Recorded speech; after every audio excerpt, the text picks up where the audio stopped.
Calmness and insight. There are two words that Luangpor always mentions, mindfulness and awareness. Both are like twins. They are interchangeable, help each other, and always come together. Mindfulness is that which recalls. For example, you are moving your hands, but you forget that you are doing it because your mind is distracted. Then, you remember that you should be attentive to your hand movement. That capacity to recall is mindfulness. Mindfulness recalls and brings your mind back to the action of your hands. When your mind is attentive to your hands, or to any activity, you become aware of your body, aware of yourself. This is awareness. Once you are aware of any activity, you know what should be done as far as that activity is concerned. This is clear comprehension, another function of awareness. When you are aware of an object and attentive to it, your mind becomes increasingly collected and composed, thus enhancing concentration. Awareness also gives rise to and strengthens mindfulness. Sometimes, while you are supposed to be aware of your body's movement, your mind becomes distracted. Awareness of your body's movement sometimes helps your mind to recall that you must be mindful of your body, and that's why it can help to bring your mind back. It awakens mindfulness, bringing back the mind. For example, when you are listening to someone's speech, you rub your fingers.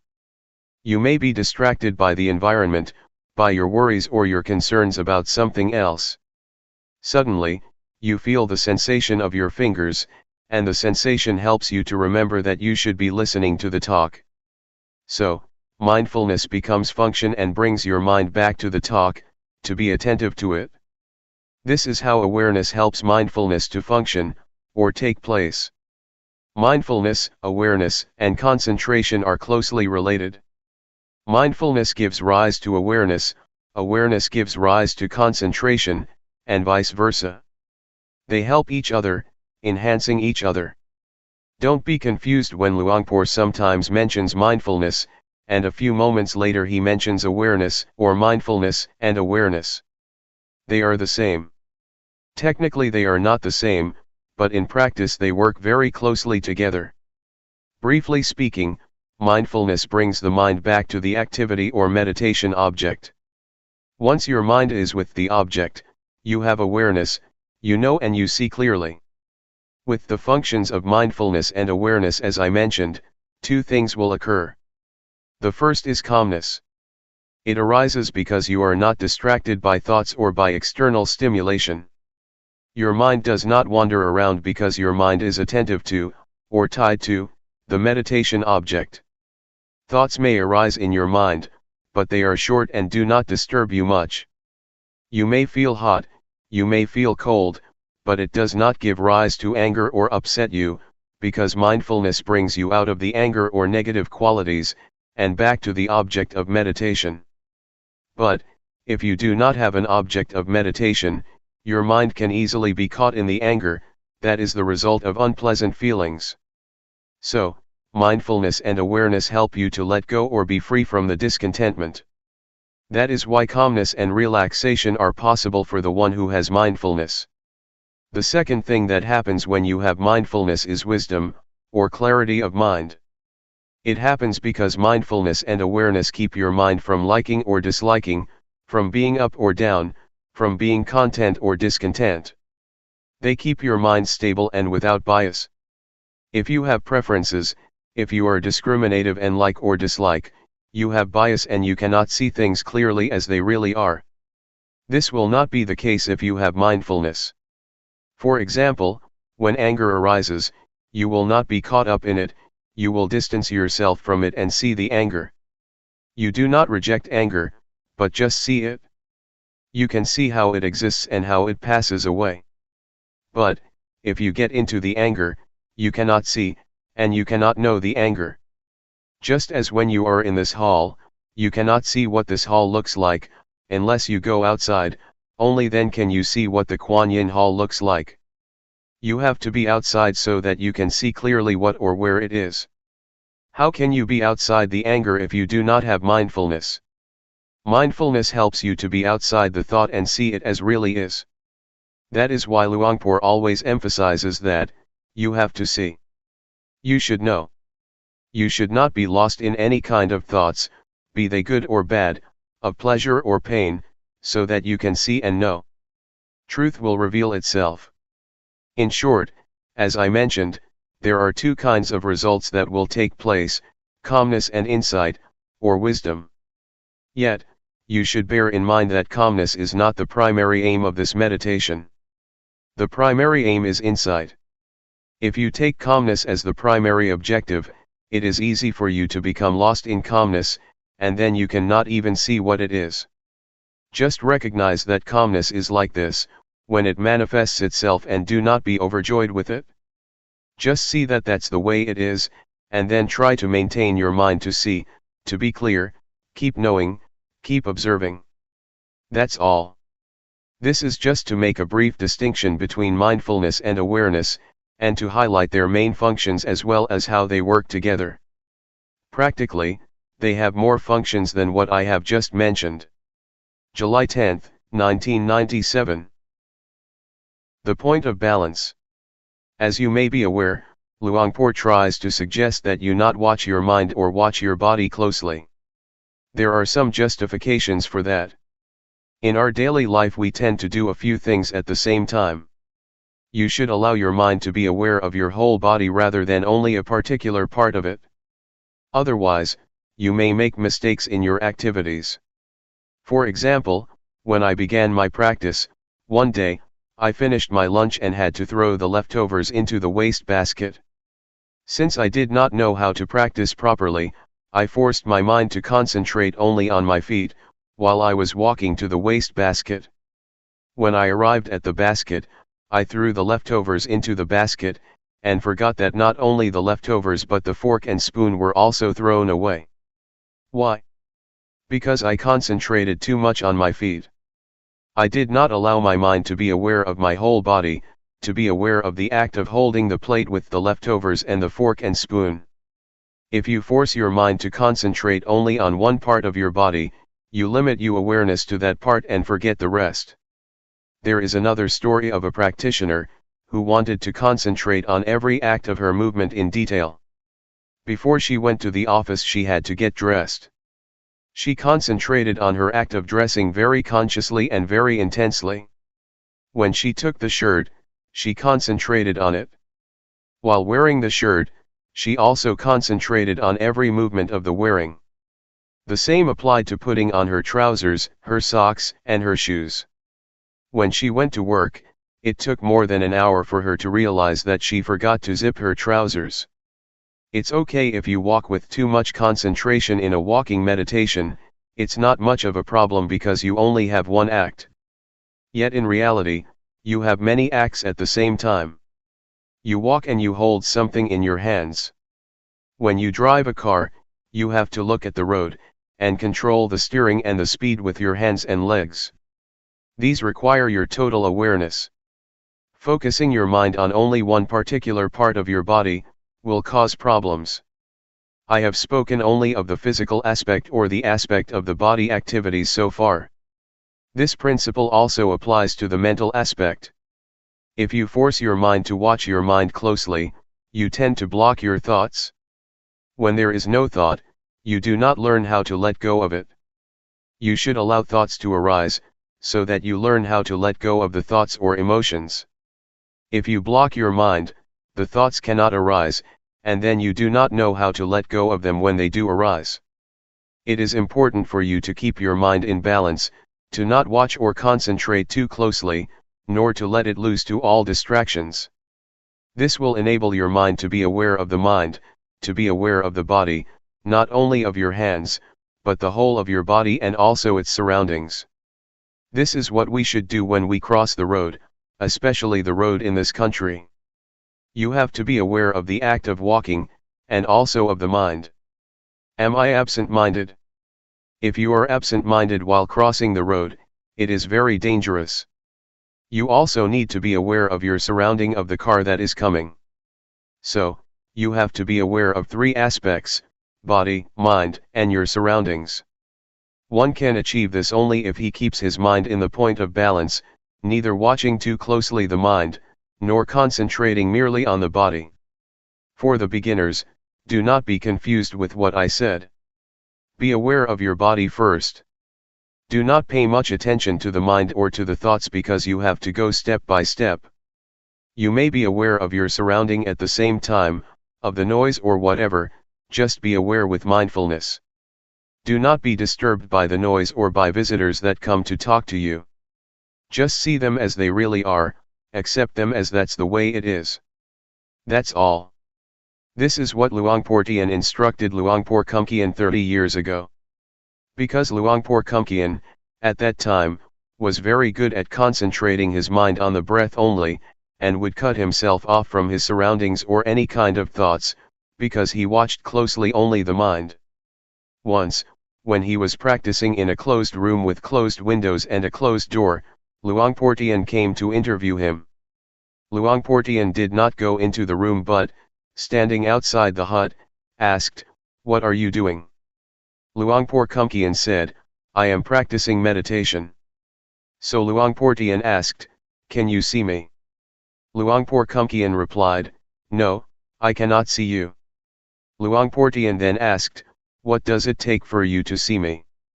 Luangpor Teean replied, "I have to open the door first." So Luangpor Teean asked him to open the door. At once, he opened the door. Standing at the threshold, Luangpor Teean asked, "Now, do you see me?" Luangpor Teean replied, "Yes, now I see you." "Can you see inside the room?" Luangpor Teean replied, "Yes, I can see inside."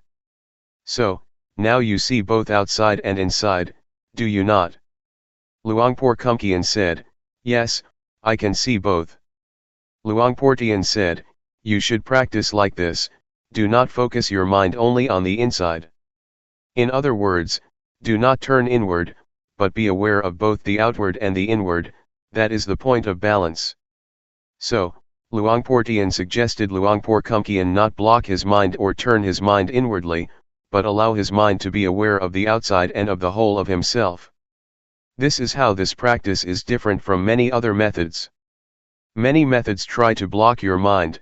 You can achieve concentration very easily with those methods. Yet, once you get out of the practice, your mind can easily be disturbed by thoughts, because you have not trained yourself in how to deal with them. Since the thoughts have been blocked, you have had no chance to be aware of them and thus learn to let go of them. This is how it is different. I just explained the reason behind Luangpor's suggestions. Why not watch closely so that you can develop total awareness during your practice, and apply total awareness during your daily life. July 10, 1997. Reconciliation. There are two fundamentals of practice. The first is to practice with relaxation. The second is to take it seriously. These two fundamentals are very important for the practice. The point is how you can reconcile them. When I first practiced, I felt it very difficult. I felt confused when Luangpor Teean said, "Be at ease, but take it seriously." He always stressed these words. Literally, he said, in Thai, "Do it playfully, but seriously." To do it playfully means that you have to be at ease when you practice, and to be at ease at the present moment.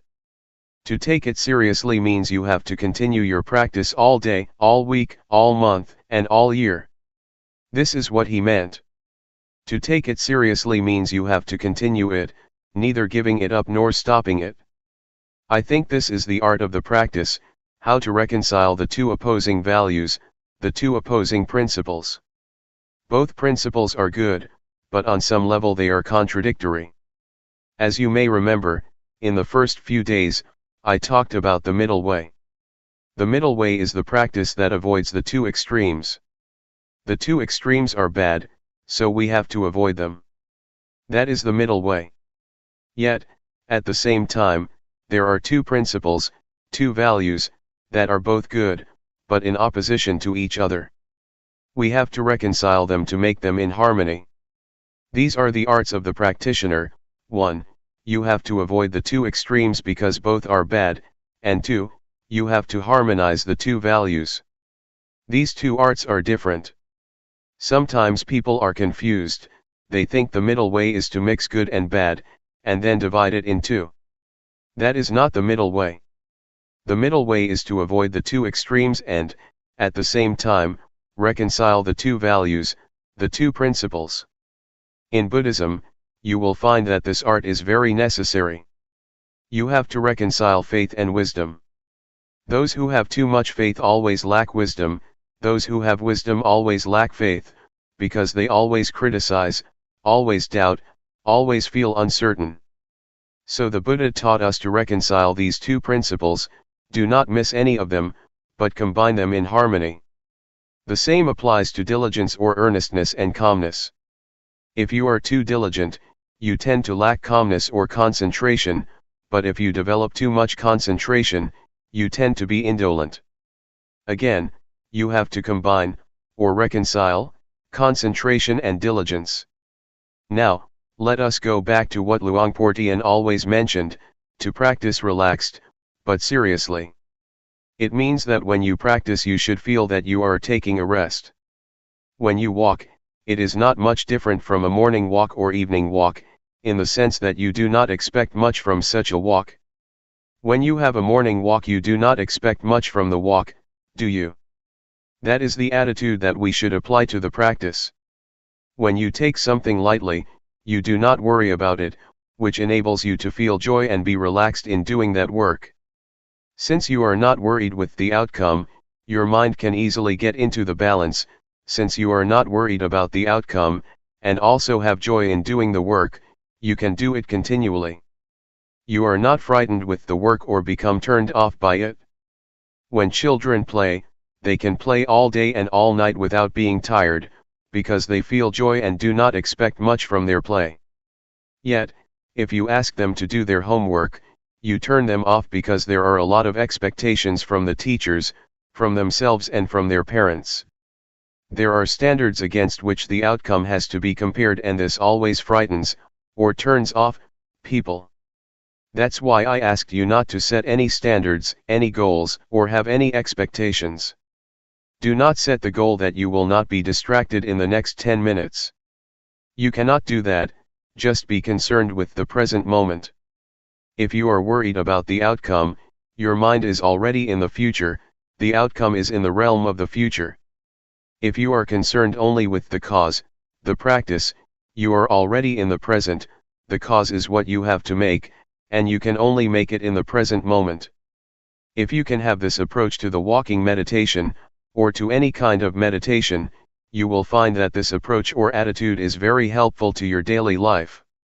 In daily life, we always have problems with our work, we are very tense and frustrated because we worry so much about the future, the outcome, or the reaction or response of people.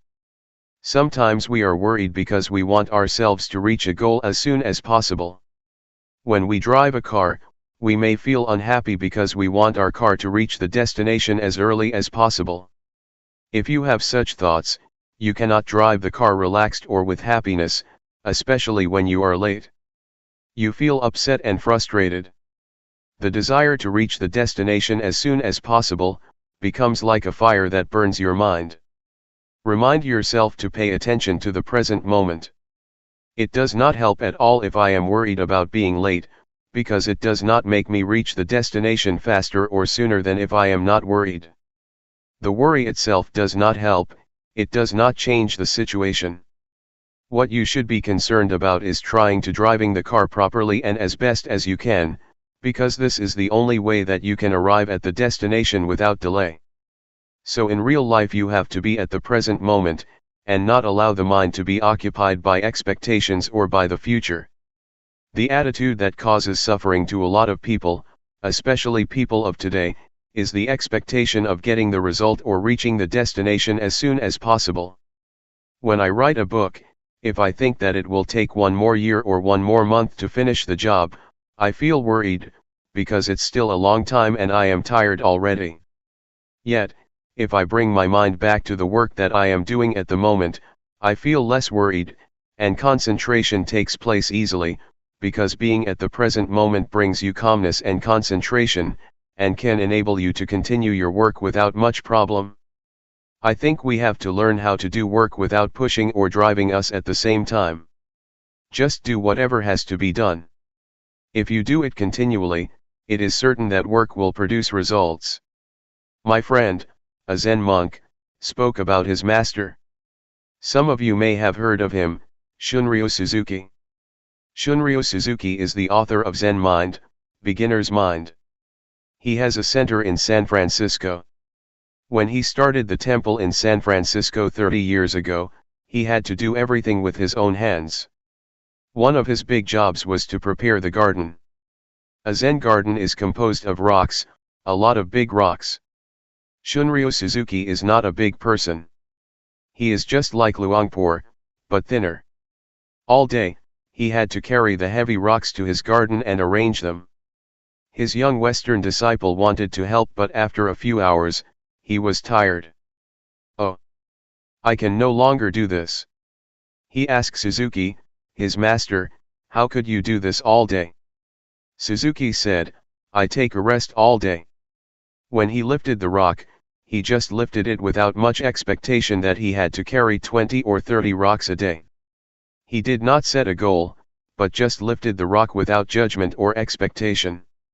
His mind was with the rock and with himself, not anywhere else.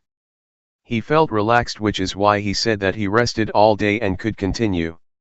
He was serious about his rock garden, but he did it relaxed. It's as Luangpor Teean said, practice playfully, but take it seriously.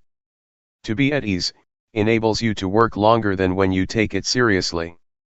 Sometimes you drive a slow car, and you can arrive the destination sooner than those who drive at a fast speed. The same is true when you walk up a mountain. Those who do not know how to climb a mountain start climbing fast, and end up reaching the top later than those who walk slower.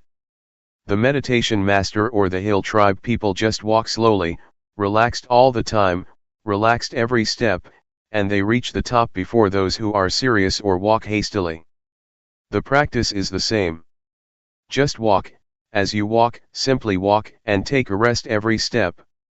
You will find that you are not tired after you walk the whole day or the whole week, because you take a rest with every step. Please apply this to your daily life. Not only in the spiritual aspect. Take Suzuki as an example. Even in the material or physical world, you need to apply this art, the art of reconciling the two principles, relaxed but seriously. You will find that in the real world this is really important. Individualism and responsibility to the community are the two principles you have to reconcile.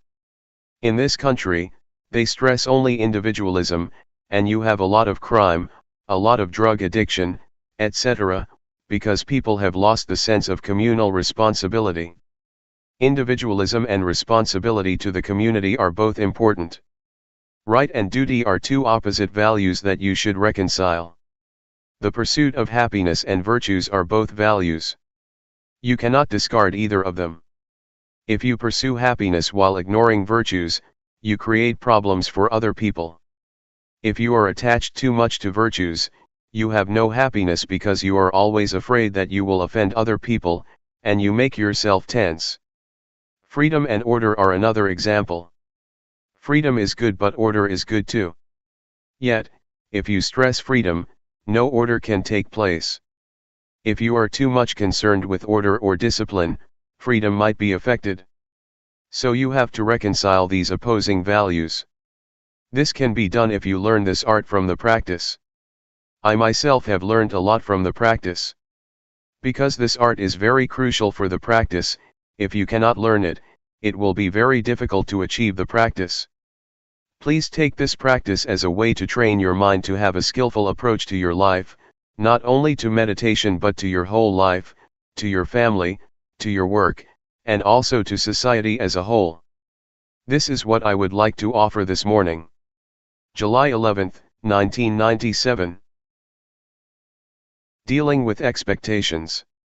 Let me elaborate on expectations' relationship to the practice, just to clarify this morning's talk.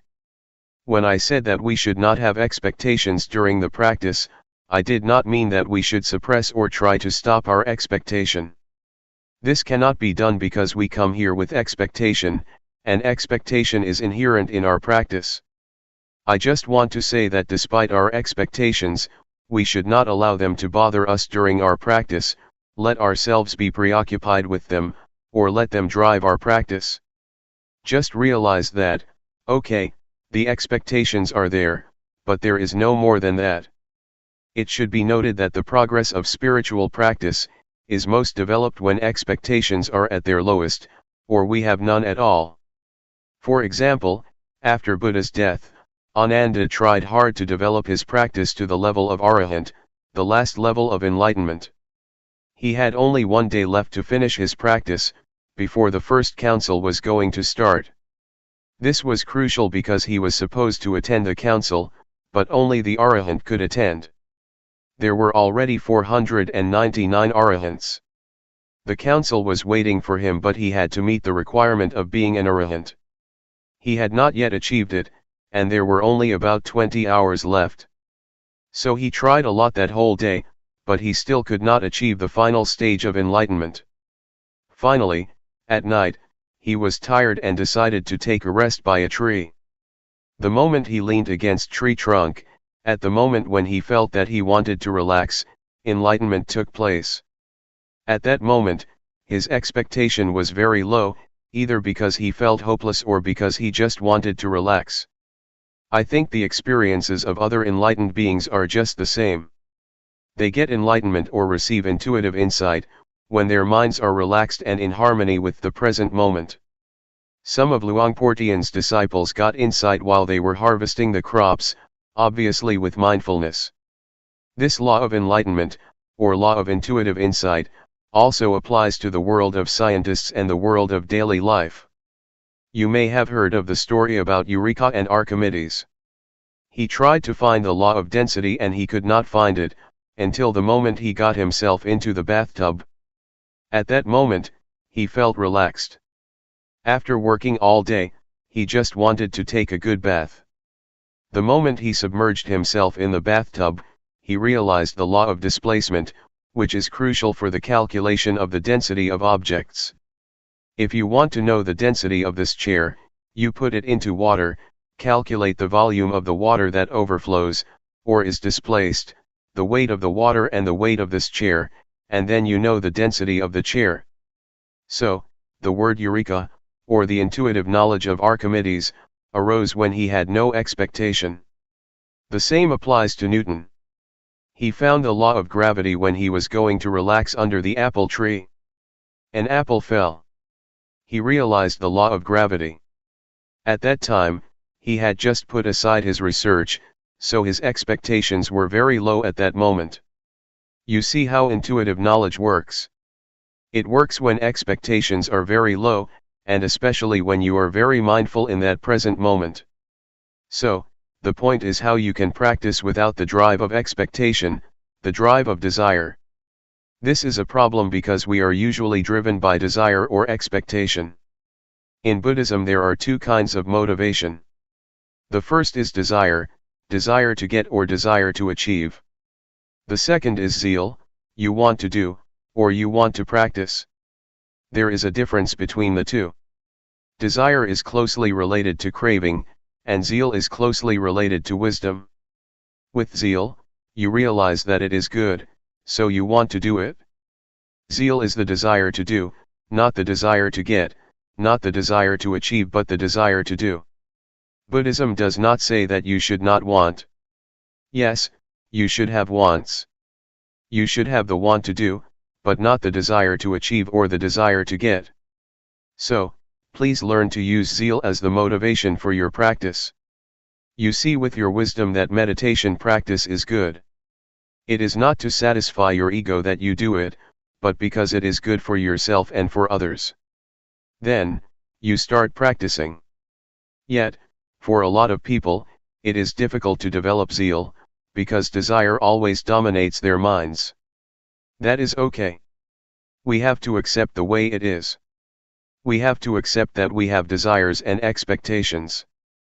But again, once we start walking, once we start moving our hands, it is time to turn our attention to our body's movements, and leave our expectations and desires behind. Submerge yourself in the present moment, in the act of walking, in the act of moving. When you get the results of the practice, you will have confidence in the practice, and you will see for yourself, oh, this practice is good. You develop zeal because you have seen for yourself the results of the practice. This is how zeal is developed. You see it yourself, with your mind, oh, this is good. So you develop the inclination to practice, and this time you practice without the drive of expectation. You enjoy doing it, so you just do it. Enjoyment is the result of your zeal. If you enjoy something, you do it. You do not mind what will happen. I like it. I enjoy it. So, I do it. There is no more than that. Find out how you can enjoy the practice. The more you enjoy it, the more you will practice it relaxed and at ease, and the more you will get results. The more you get results, the more you become confident, and then you will just do it. We do not need the drive of expectation or the drive of desire. I think this is the motivation that people lack. We are taught that only desire can drive people to do things. Actually, there is another motivation that can get us to work. Zeal as a Buddhist motivation is very important, not only in meditation but in any kind of work. This is what I would like to offer you for reflection. In summary, how should we deal with expectations? First, accept them for what they are. Accept that expectations exist in our minds, but do not let them bother our practice, or pay much attention to them. Just be at the present moment with the work you are going to do, and do not allow yourself to be driven by expectations. Try to develop the other kind of motivation, zeal.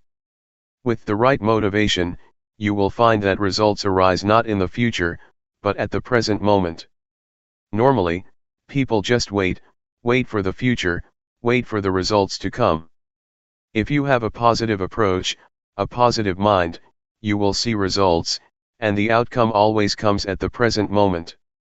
Please be sensitive to the immediate results, that always take place but that we always ignore. As Luangpor always says, once you move your hands, you already get the outcome, the awareness. You need not wait for the future. It has already arisen, but you have to be aware of that. That's why we can be happy at the present moment, because we get results at the present moment. We do not need to wait for the future. It is too risky to wait for the future is uncertain. But, the immediate result is guaranteed by our practice. That's all for this afternoon. July 11, 1997. Unreliable thoughts.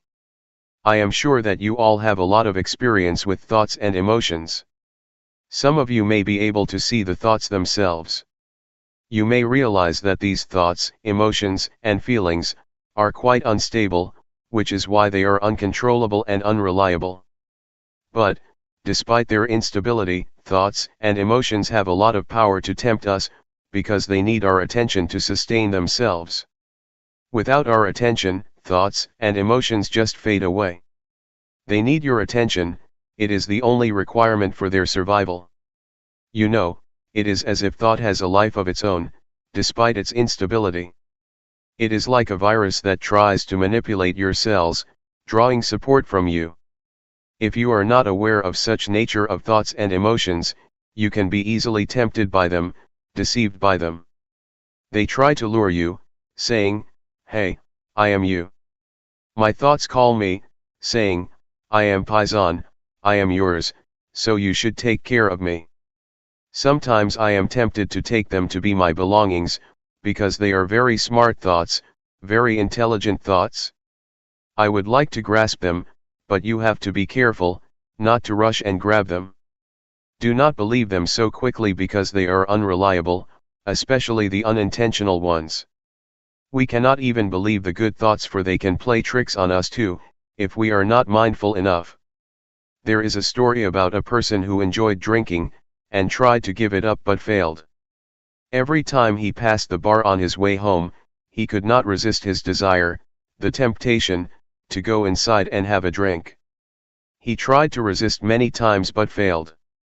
One day, he was determined that he would not fail himself anymore, so he prayed to the Buddha, to the Dhamma, to the Sangha, and to all the other deities, after he finished his job in the office. He felt quite strong after he had asked for help from everyone to increase his willpower. When he approached the bar, the temptation arose, but he tried to deny it. No, this time no. But on his first step in front of the bar, a thought arose, hey, why don't I have a last drink? No, no, no. I can't, he said to himself. On the second step, hey, okay, not a full cup, only half a cup. No, he said, and he proceeded. The bar was not very big, but those few moments seemed to last a very long time. Then, another thought came up, okay, 1/4. Better not, said a voice in his mind. Suddenly, his friend in the bar called, hey, come come. Again, he refused. But then he thought, hey, it will break the friendship if I refuse his offer. But, he was still determined not to drink. Thoughts of every rationale you can imagine flashed through his mind. Nevertheless, he finally passed the store. I've done it. I am the winner. He was suffused with a sense of victory. Suddenly, a thought came up, hey, let's celebrate the victory. He then turned back to the bar. Thoughts can trick us. They are very rational, and can turn even victory into disaster. We should not believe them but try to see them, so we do not fall into their trap. So, mindfulness is very important even in daily life.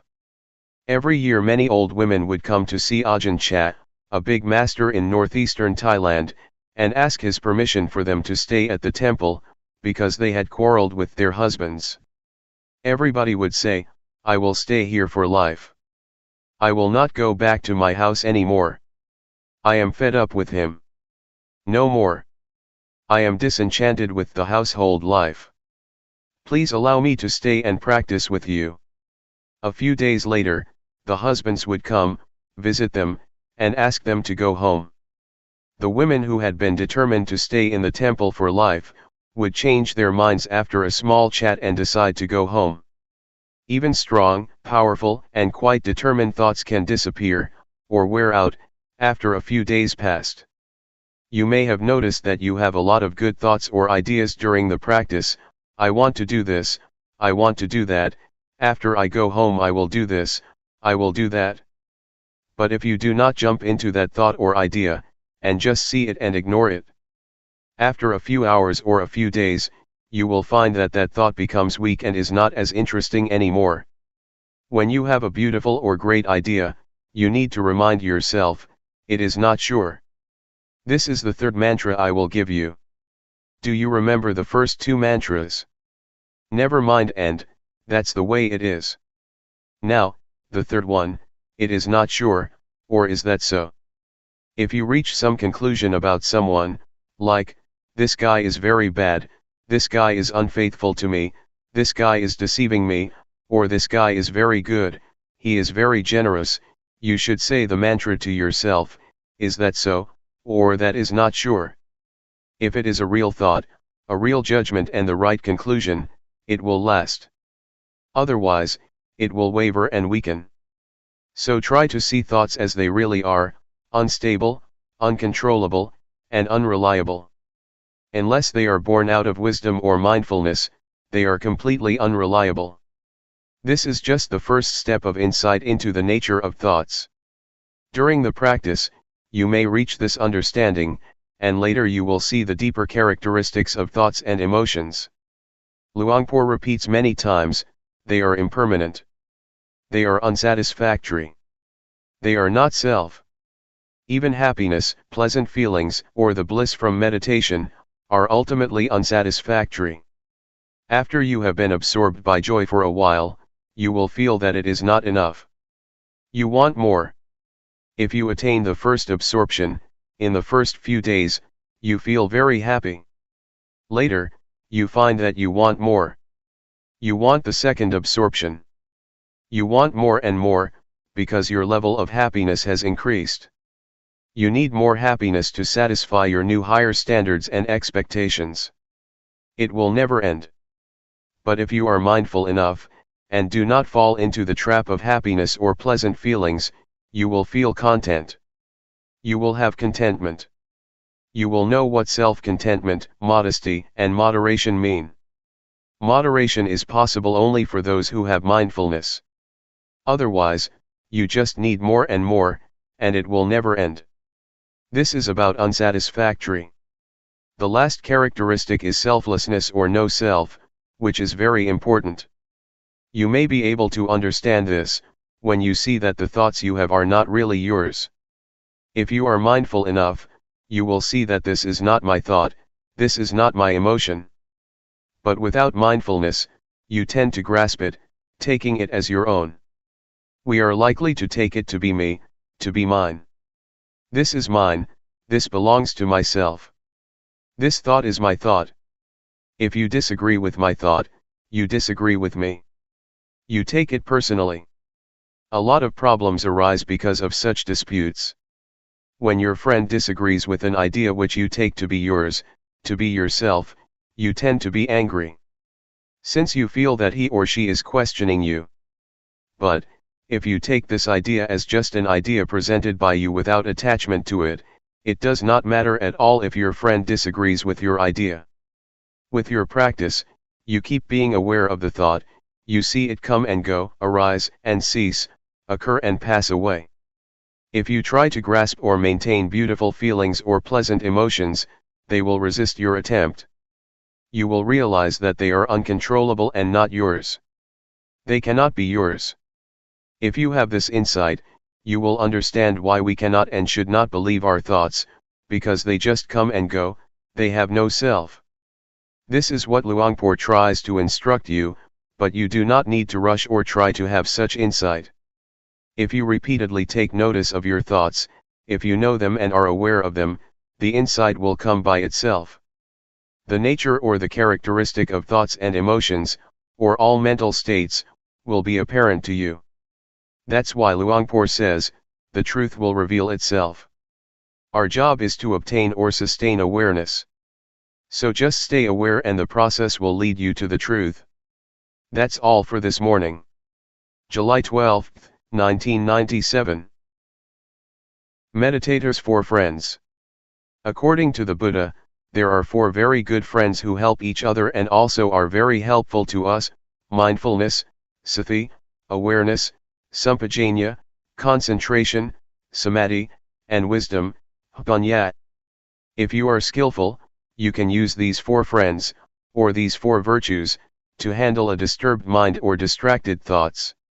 You have already been introduced to mindfulness and awareness, and know how to deal with distracted thoughts, that is to be aware and mindful of these thoughts or emotions. Once these thoughts are recognized by our awareness, they just fade away. It is as if you come face to face with a burglar about to steal something from your house. You see him and he becomes frightened and disappears. Or, it is like a dog. Suppose we visit a friend's house, and his dog is barking and going to bite us. If we just call out the name of the dog, it will stop. This is how mindfulness and awareness work together, to keep you from being attacked or hurt by distracted thoughts. Yet, sometimes the burglar is very big and you are very small. You saw him face to face but he just knocked you down. So if the thoughts are very powerful and your mindfulness is still weak, it is not appropriate for your mindfulness to face such powerful thoughts. It is better for you to turn your back on these thoughts. Just ignore them. This will be helpful for beginners. That's why Luangpor suggests that in the beginning stage you just be aware of your body, and do not pay much attention to your thoughts. Ignore all thoughts, feelings, and emotions, and just pay attention to your body. In some situations, concentration may be necessary for us to handle powerful thoughts or emotions. Concentration, in this case, means fixing our mind on something that can turn our attention from distracted thoughts. Normally, object of concentration we prefer is that which is attractive to our mind. For example, if you get angry and want to get rid of the anger, you may find it easy to turn your mind or your attention from anger to music, toys, or whatever gives you pleasure. If you are attentive enough to the object that you have chosen to be attentive to, a few minutes or a few hours later, you will find that the anger has disappeared. Anger, like any emotion or thought, is like fire, it needs fuel. Normally, it is sustained because we ourselves keep adding fuel to the fire, so it keeps burning. If we turn our attention to something else, or do not put firewood into the fire will be extinguished because there is no wood to consume.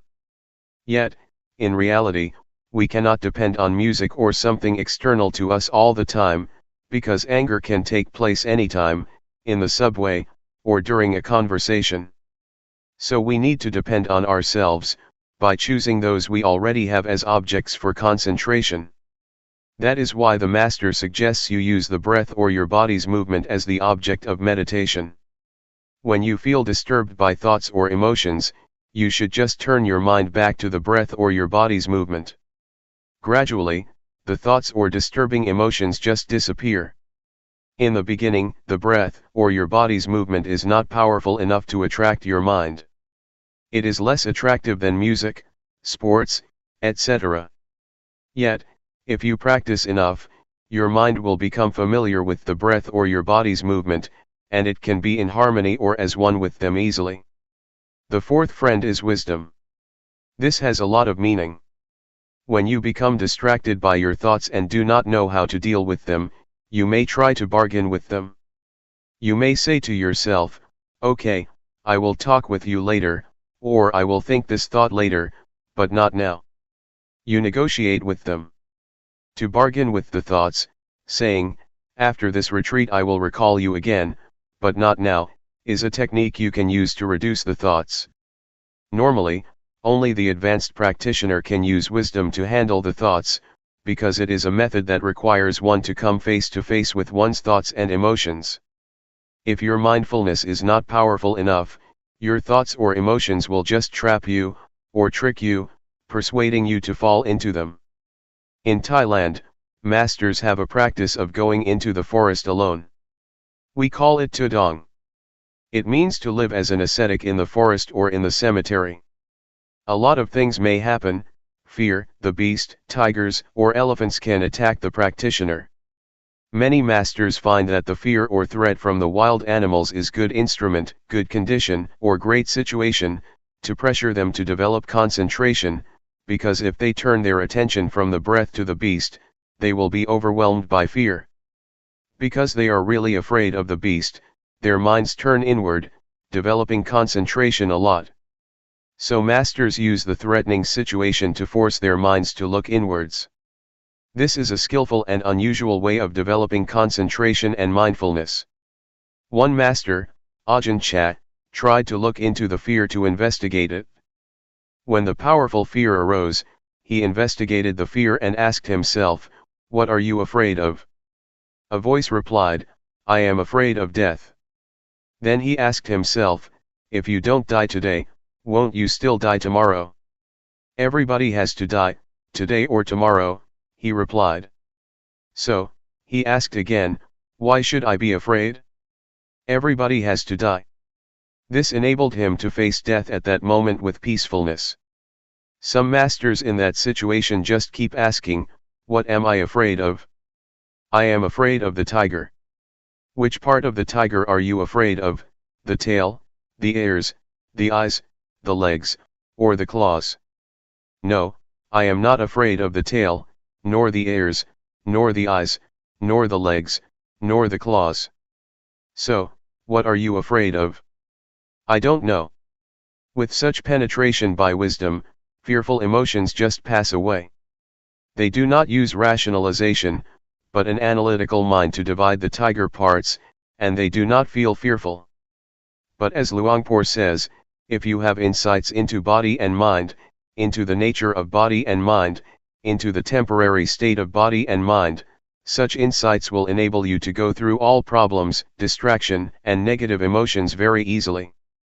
With a flash of insight, you can go right through them, you have no need of questions and answers. If you understand that these mental states are impermanent, unsatisfactory, and not self, the thoughts are there but they are not me, they are not mine, you become detached from them and they lose the power to tempt you. This is how wisdom works to solve problems.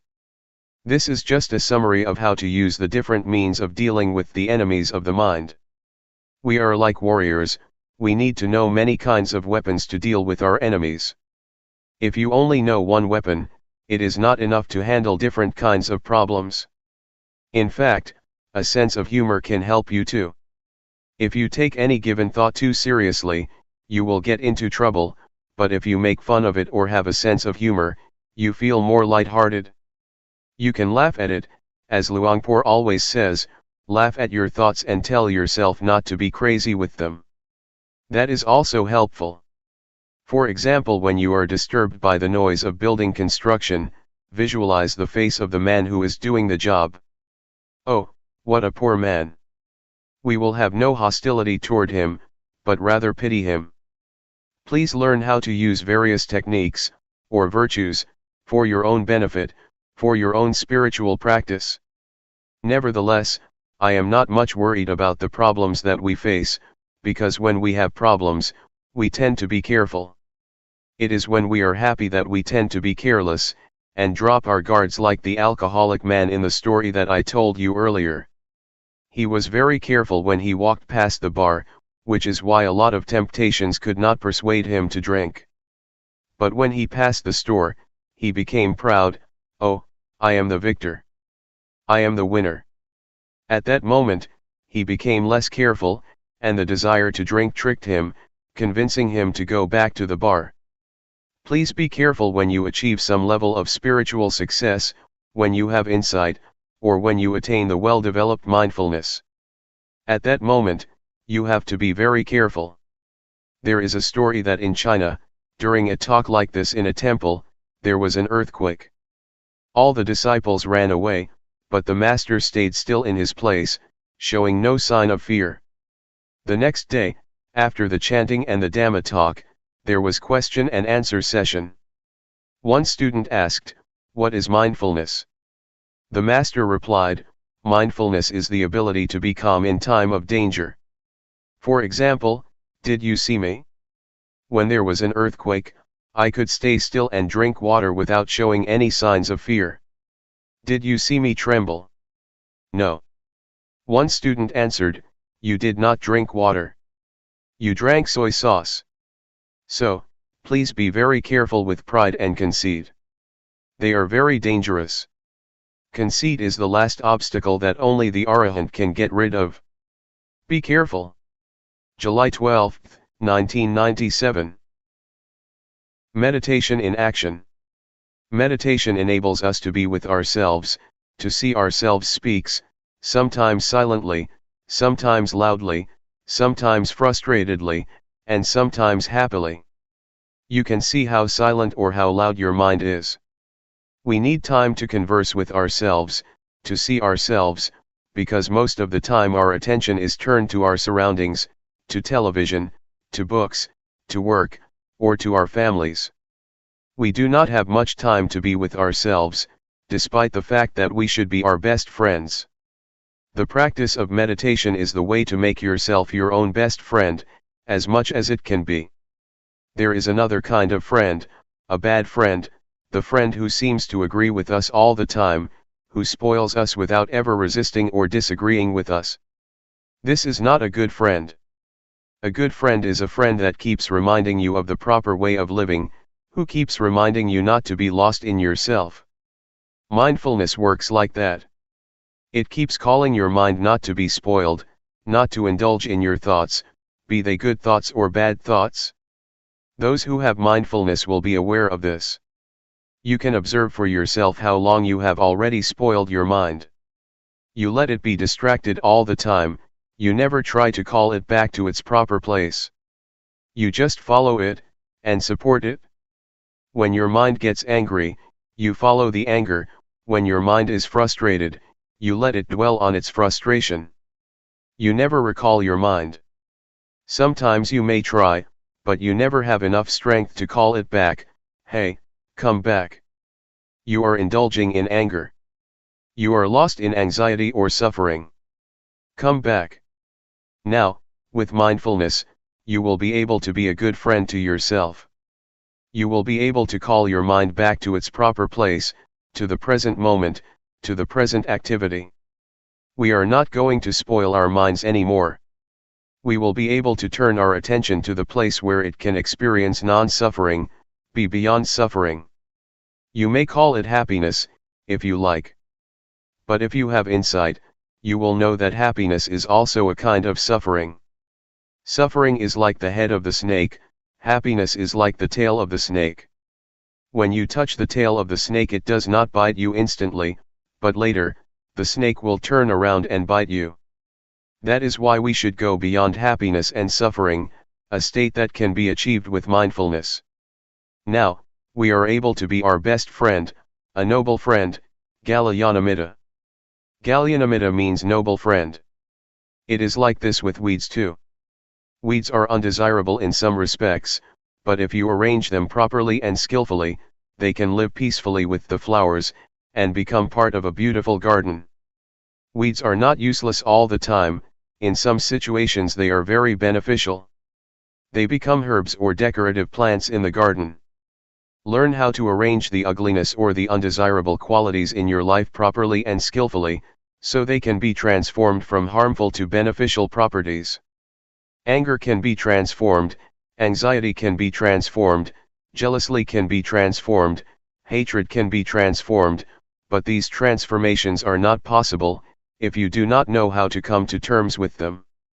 So this is how we can be our best friend, to not regard ourselves as the enemy.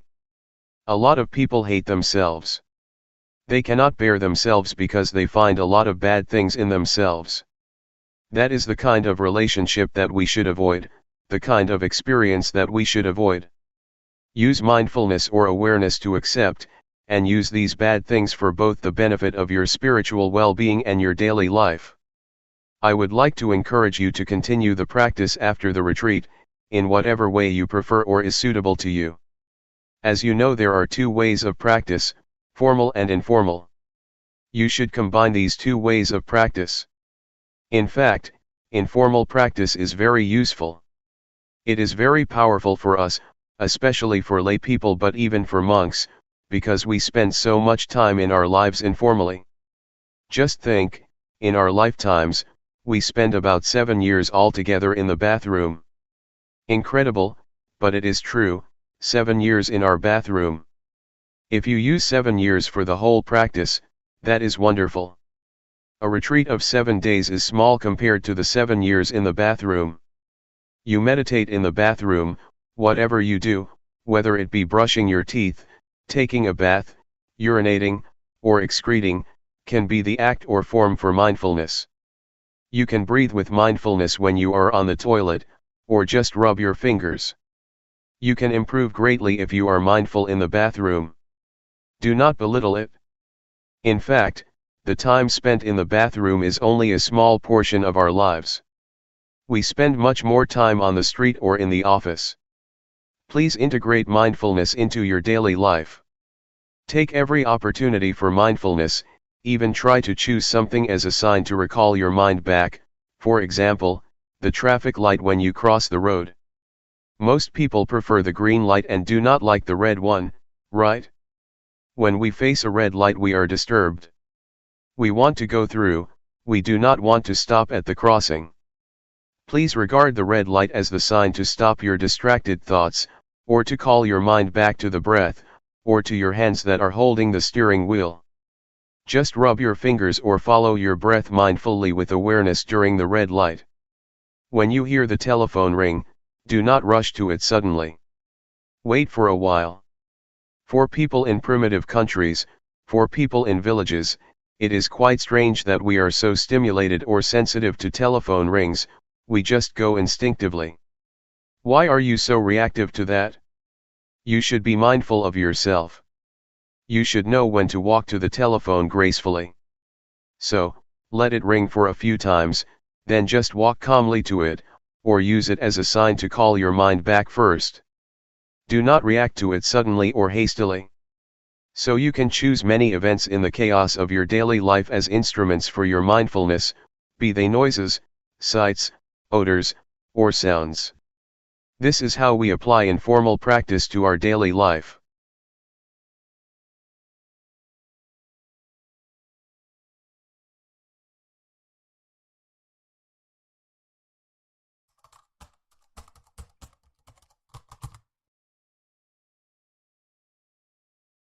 May all beings be at ease.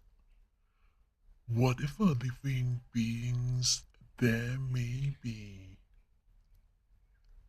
whether they are weak or strong, omitting none, the great or the mighty, medium, short or small,